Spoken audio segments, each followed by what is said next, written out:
So now we're going to talk about improving your personal fitness. I'm Professor Clemens and I am your instructor for contemporary health issues. This probably will be my favorite chapter.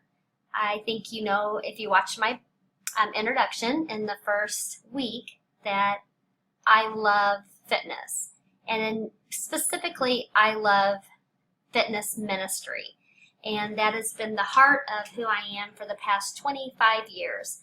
So hopefully I can give you some little tidbits along the way to help you and encourage you to either stay fit or get fit.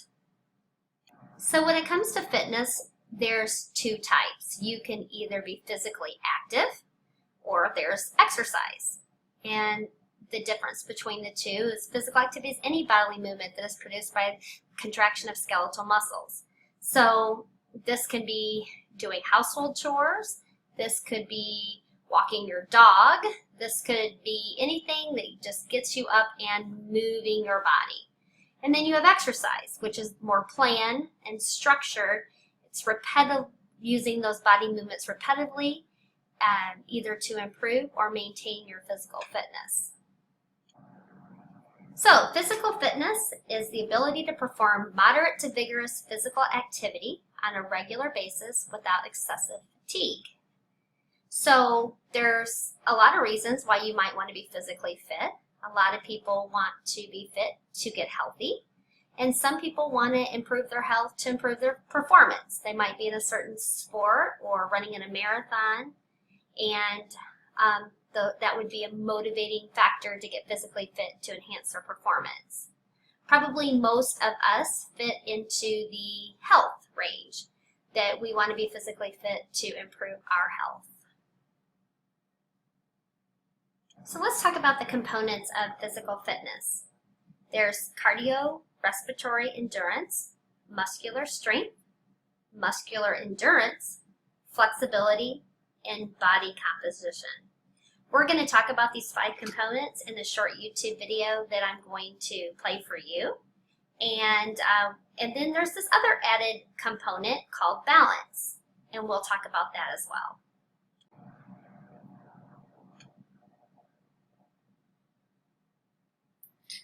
Today we're going to learn about the 5 components of physical fitness.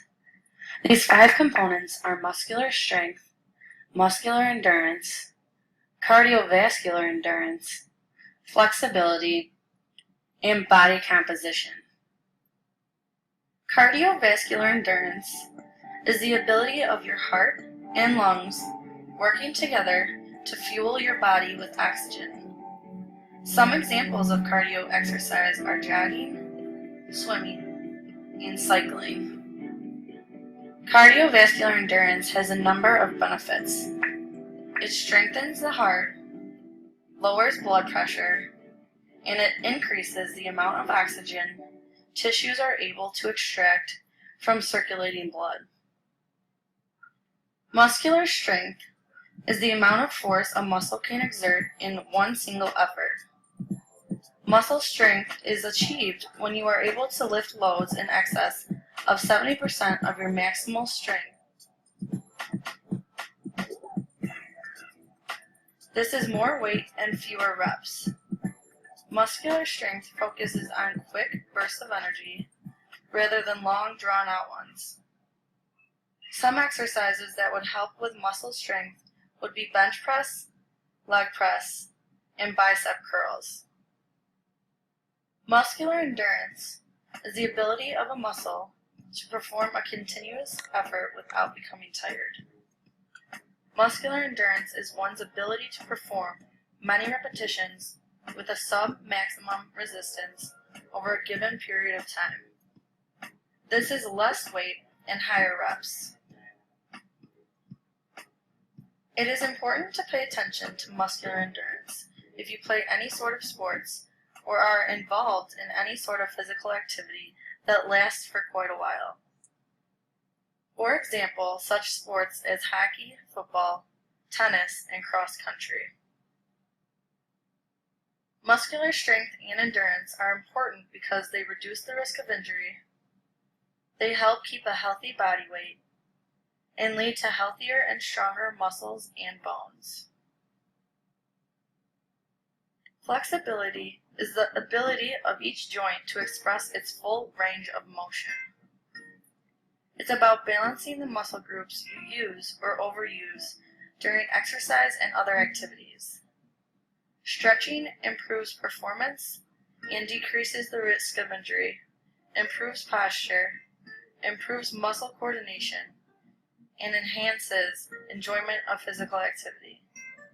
Stretching is how flexibility is measured, for example, the lunge or the sit and reach.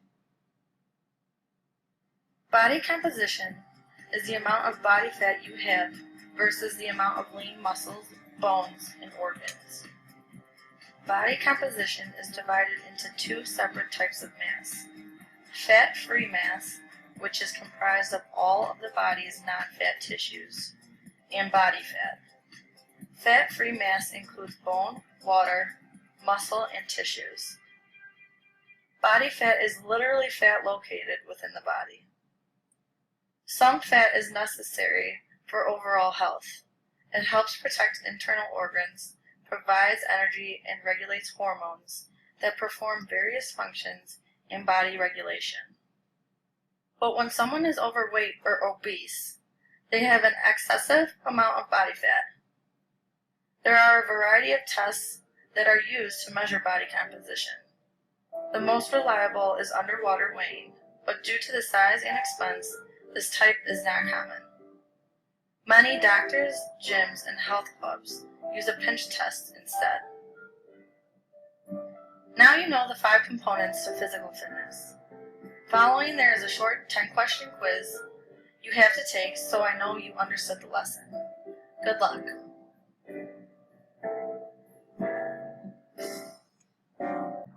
So there you have the components of physical fitness. Now, depending on what website you go to or what authority you use, you might see some other components of fitness added in there, but these are your basic ones, and this is what your assignment will be built upon. Again, I wanted to talk to you about balance. That has been discussed as another component, and obviously it is what it is, the ability to retain the center of gravity of the body above the base of support with reference to stationary or dynamic conditions of movement, shape, and orientation. And static just means that you stay still, or dynamic means you change that movement pattern. So obviously balance could be definitely a factor and considered a component of fitness, but for your the purposes of the paper and remember moving forward that the 5 basic components are those first 5, and let's talk about those a little bit more. So here we go. We have cardiorespiratory endurance, and I'm not going to go through these again because we just watched all of that on that YouTube video, but these are things that keep you aerobic, and that means with oxygen, and walking, jogging, cycling, swimming, aerobics, dance, all of those things will keep you at a cardiorespiratory endurance level. Usually about 20 minutes. It has to be sustained. The heart rate has to get going. There's a target heart rate that you have according to your age, and as long as your body stays within that certain level, it's working hard enough to deliver blood to the muscles, and so you can increase your cardio endurance that way. We have muscular strength. So we talked about that in the YouTube video.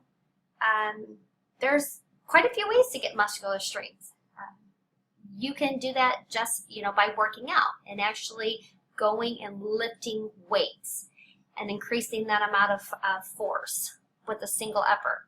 But you can also do what we call functional movement, where there are activities of daily living. Lifting hay bales if you live on a farm, lifting a toddler, those kind of things can increase your muscular strength.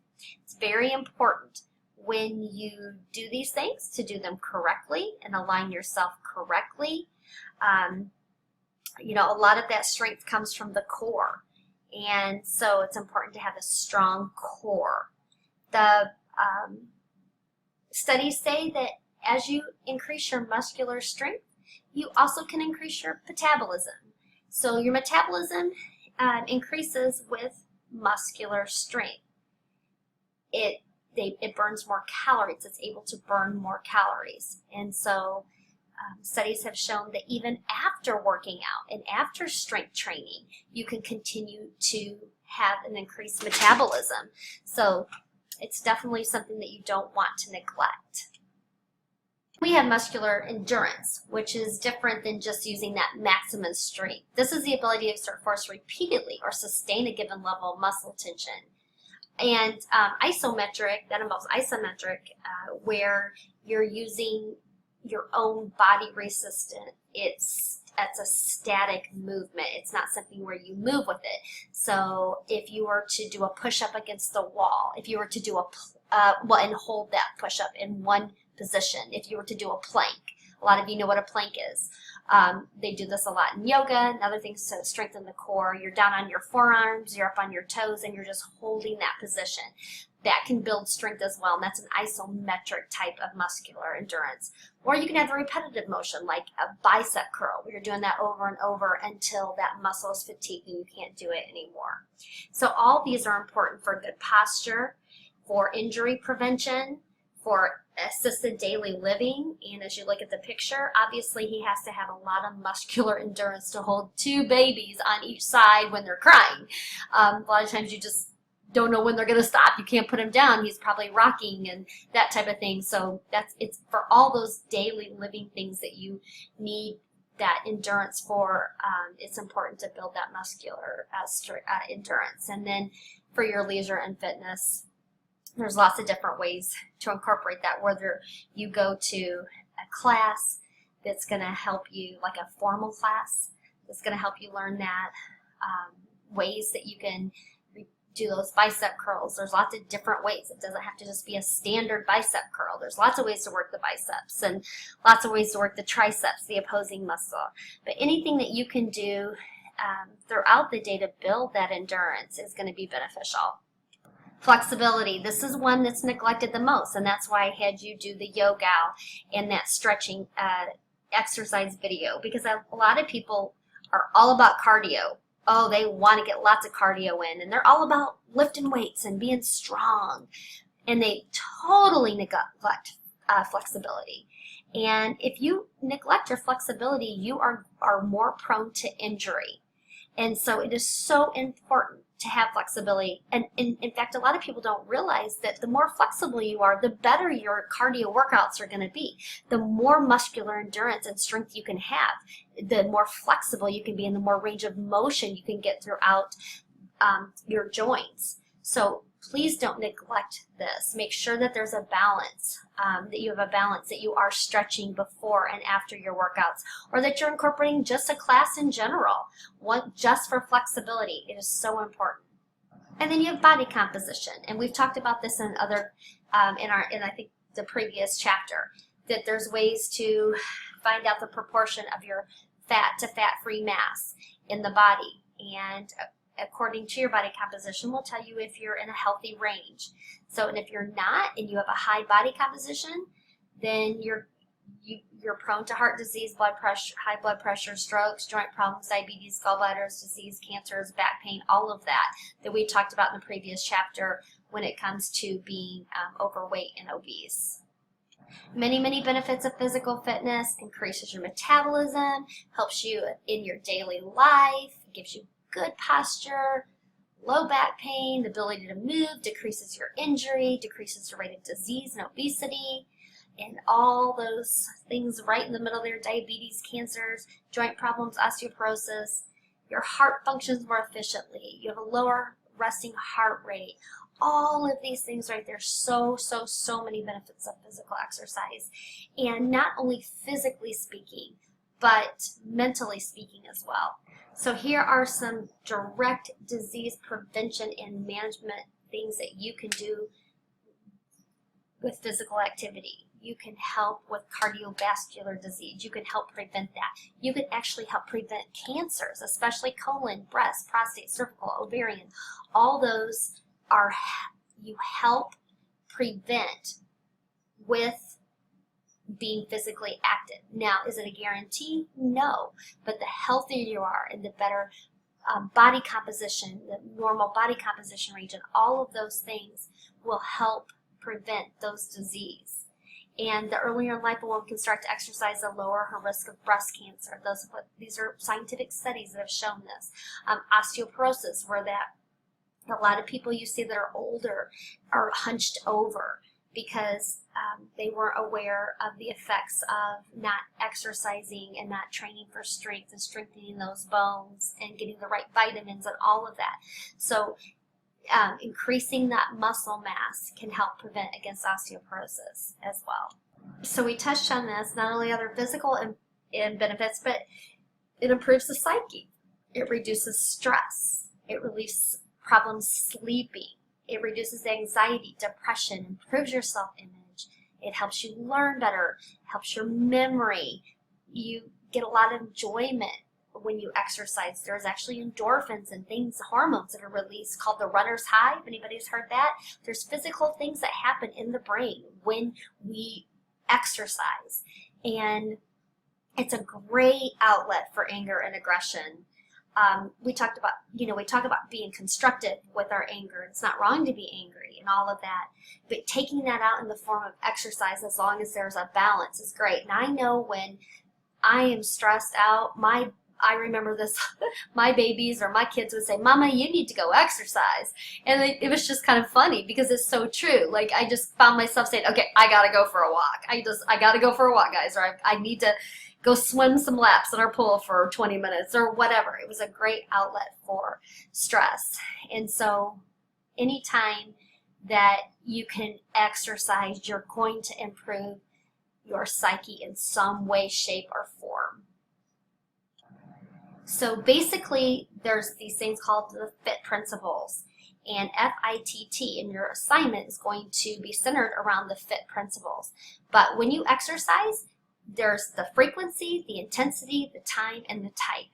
So the frequency, obviously, is how long am I exercising for? How often am I exercising for? What days of the week am I going to exercise? Intense, where's my heart rate going to be? Am I going to do strength training? Am I going to do endurance?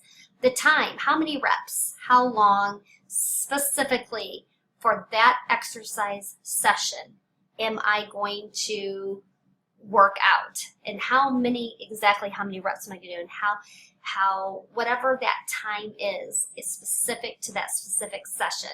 And then the type of exercise. And this is really important. The type could be, if you're an elderly person, you're going to want to do more muscle endurance, not muscle strength. They don't need at that age, at an elderly age, they need more functional movement, things that are going to happen in their daily life. They're not worried about building strength at that point. If you're a basketball player, you're going to want to do a lot of agility training because it takes so much agility in that type of sport. So the type of exercise that you choose is important when you're looking at the FIT principles. So there's, again, hinging off of this, there's several types of ways that we can train within these FIT principles. There's specificity, and that's when we actually target a specific muscle group, where it's a specific to the type of workout you want to do. There's an overload, and we've all said, no pain, no gain.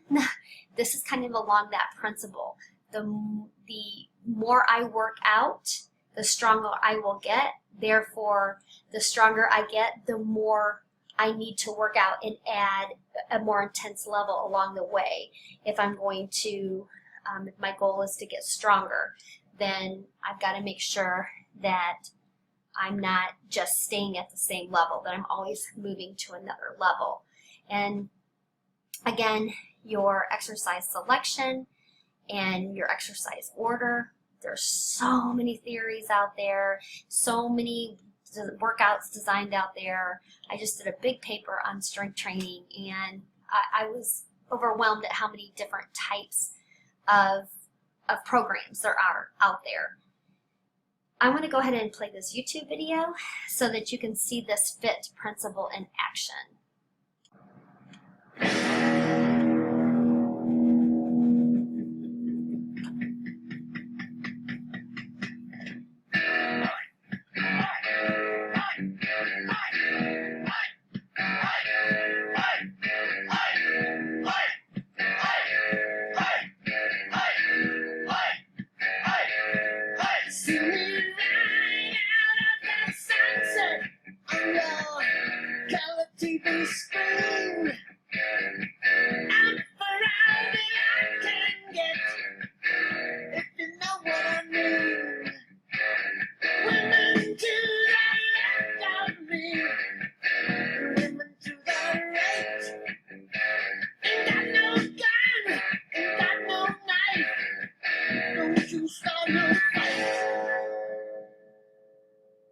'Cause I'm TNT, I'm dynamite. TNT, and I will not fight. TNT, I'm a power load. TNT, watch me explode.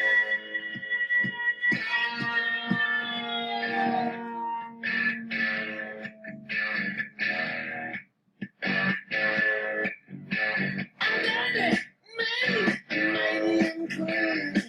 I'm a wanted man. Public enemy #1. Understand? So lock up your daughter, lock up your wife, lock up your back door, run for your life. The man is back in town. Stop your mess with me. 'Cause I'm TNT, I'm dynamite. TNT, and I would not fight. TNT, I'm a power load. TNT, that's the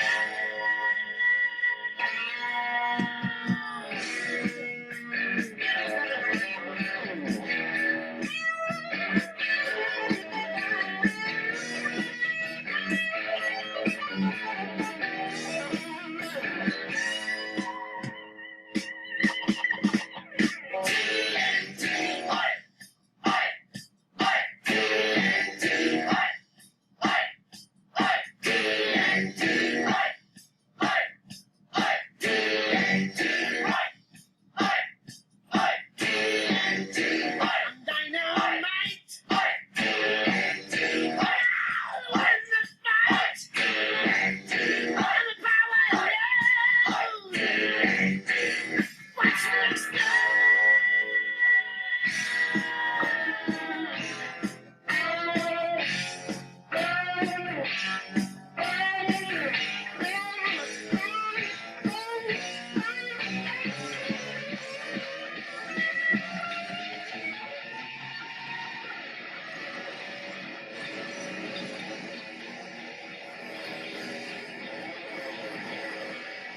So let's talk about selecting activities. There's a lot of choices out there.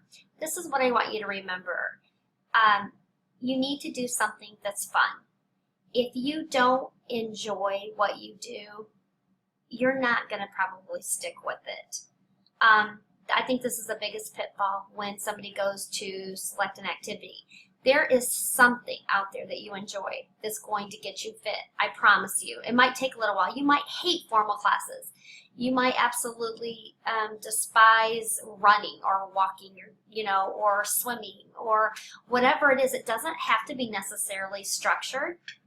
But that's something for you to consider. You might just be going out and playing ball with your kids. I mean, something that's just fun to you. You need to find physical activities that you can do and be realistic about it. You don't want to push yourself to where you're hurting. And I see this as a big pitfall. Somebody says, yep, I'm going to be fit. They watch these PowerPoints and they say, you know what, I need more physical activity. And tomorrow they get on a treadmill and they go for 60 minutes because, they can do it. And then what happens after that? If their body's not used to it, they end up being sore the next day. And you think, what in the world was I thinking?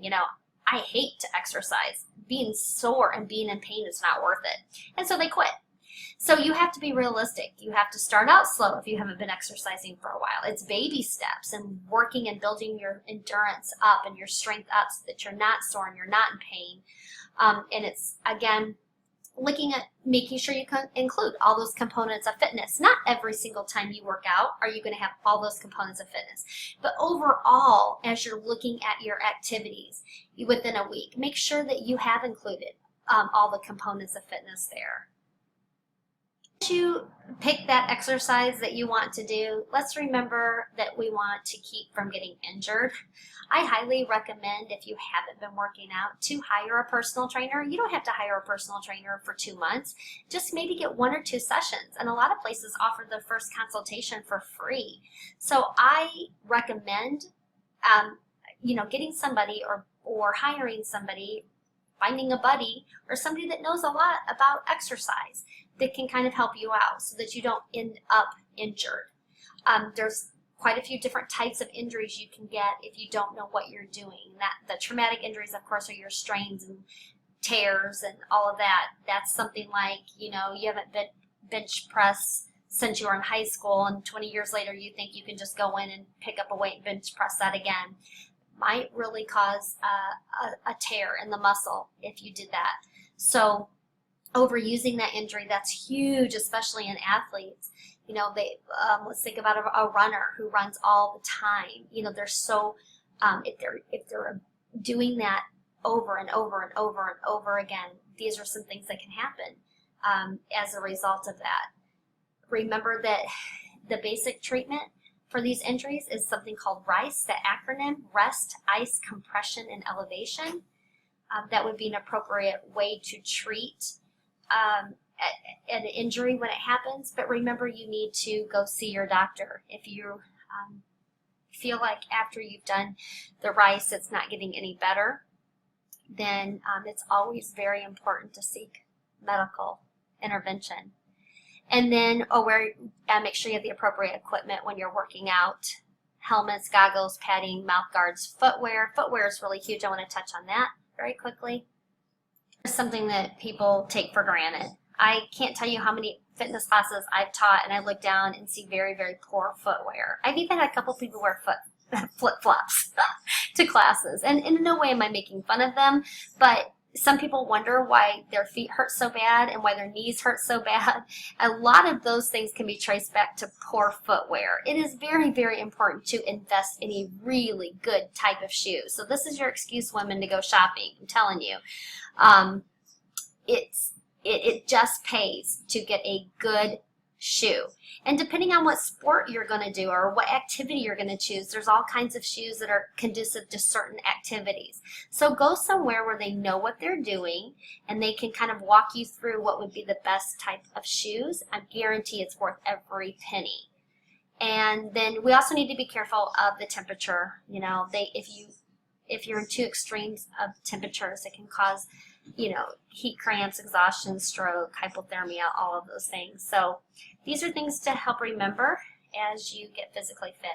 And I encourage you to make it a goal to include more physical activity in your life, and maybe sit down and journal some reasons why you want to get fit, some benefits specific to you, and then choose some activities that you think you would enjoy. And again, the assignment is kind of based around that, so hopefully that will help you.